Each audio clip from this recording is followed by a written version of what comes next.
What's up, guys? Taylor here to read chapter 4 of The Biggest Story, written by Kevin DeYoung, illustrated by Don Clark. I am picking up with chapter 4. If you haven't watched the previous chapter videos, they are all archived on the MetaView website. You can follow the link that's in the description below this video. And on the website, we have our previous videos as well as the activities that go along with each chapter. And so you can check those out. But today we're going to pick up in chapter 4. Last week we left off with chapter 3 that talked about the story of Abraham. And it introduced us to Abraham, and it talked about Abraham's family and the promises that God made to Abraham. And then we talked about Abraham's son Isaac, and then Isaac's son Jacob, and then Jacob and his sons. And God continues his promises through that family, even though they're not perfect. They actually make a lot of mistakes. They're actually pretty bad. But God continues to keep his promises to them, and God is a God who keeps his promises. And the ultimate promise that he's made to send a snake crusher, which we read about all the way back in chapter 1, continues to be a promise that's being kept by God through people that are not perfect, through people that are bad people.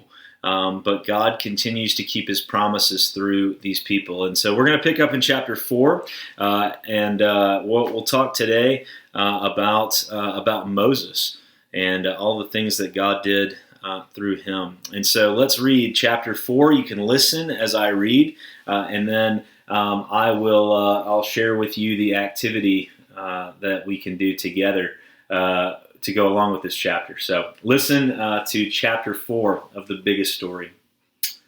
Several hundred years after God's promise to Abraham, it looked like things had gotten way off track. So God told Abraham to leave his home. He promised to give him a new land in Canaan. It was going to be a great land. It was supposed to remind God's people of the garden they once had. It would be a sweet and refreshing place with plenty of milk and honey. But Abraham and his sons never really possessed that land that they were promised. And now it was 400 years later, and they were slaves in Egypt.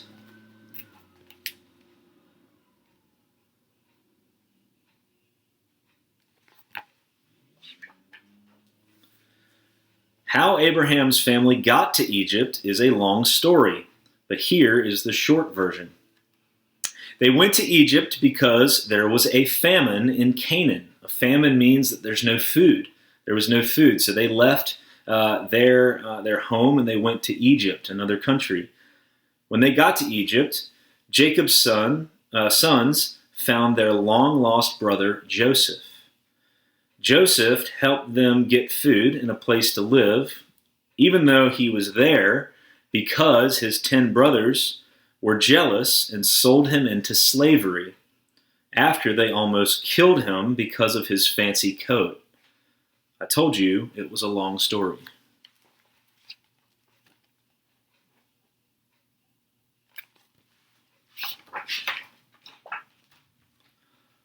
Well, delivering them from famine was one thing. That's when Israel's family was still pretty small. Israel, by the way, was Jacob's new name. I guess everyone needed 2 names back then. But hundreds of years later, the family was huge. How would God save a couple million people from slavery? It was not like he could just turn the Nile River into blood or send frogs and gnats and flies and disease and boils and hail and locusts and darkness and death until the king of Egypt would let them go. Actually, that's exactly what God did. You guys remember the 10 plagues that God brought on Egypt and the king of Egypt who was named Pharaoh. God raised up Moses to deliver his people, but in reality, God did all the work. He sent the plagues. He led the people with fire and a cloud. He made the sea turn to dry land so the Israelites could walk through. and he turned the dry land back to sea, where the Egyptians tried to cross over. It seemed that no matter what the Israelites did, or what everyone else did to them, God always found a way to save his people. And there you see the Israelites crossing over the sea, and then the Egyptians being thrown into the sea as they tried to cross. And that is the end of chapter 4.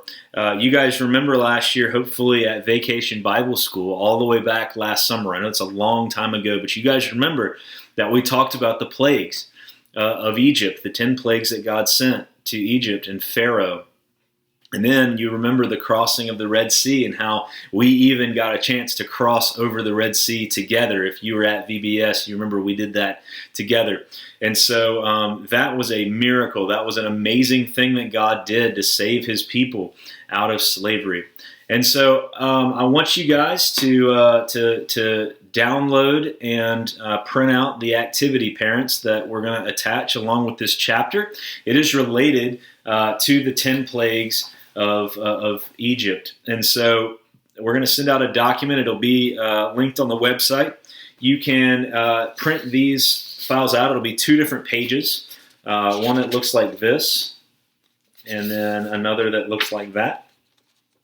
And so you can check out those 2 and print them out, and then cut those circles out, and then you can attach them together with a brad or a paper clip or something like that, and you can create this wheel. All right, and this wheel is got the 10 plagues here, and then as you turn it, it shows you the 10 plagues that God sent on Egypt, and you can see them in the order in which God sent them, and you can color all of those in. So that is the activity for this week. You can get the 10 plagues, make this wheel, and I would recommend coloring it before you make the wheel, but you can also make the wheel first if you'd like, and we can color them in together. I'm going to go work on mine, and I'm looking forward to finishing it. Hopefully you can put it up on the fridge and show it off a little bit. But I recommend that you grab these, go do that, and please, when you do them, when you color your wheels in, send us a picture of it.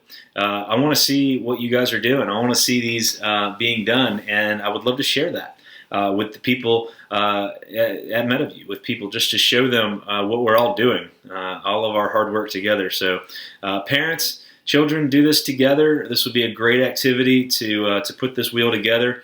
Hopefully it'll help you remember the plagues that God sent on Egypt. It'll help you remember the order of them, but also what they were. And hopefully you'll remember the significance. Most importantly, you'll remember the significance of the plagues that God sent on Egypt, which was to save his people from slavery, and much the same way that Jesus saves us, his people, from slavery to sin. And so that is chapter 4 of The Biggest Story. Check out the activity, the craft, that is linked on the website along with the video. And it'll be on Thursday. I'll have a new video. We'll have a new video up. Miss Cynthia will be back to read chapter 5 and have an activity along with that. So hope you guys are enjoying the videos. Hope everybody's doing well. We miss you, and we hope that you're enjoying these, and we look forward, hopefully, to seeing you soon. Yeah, have a good day.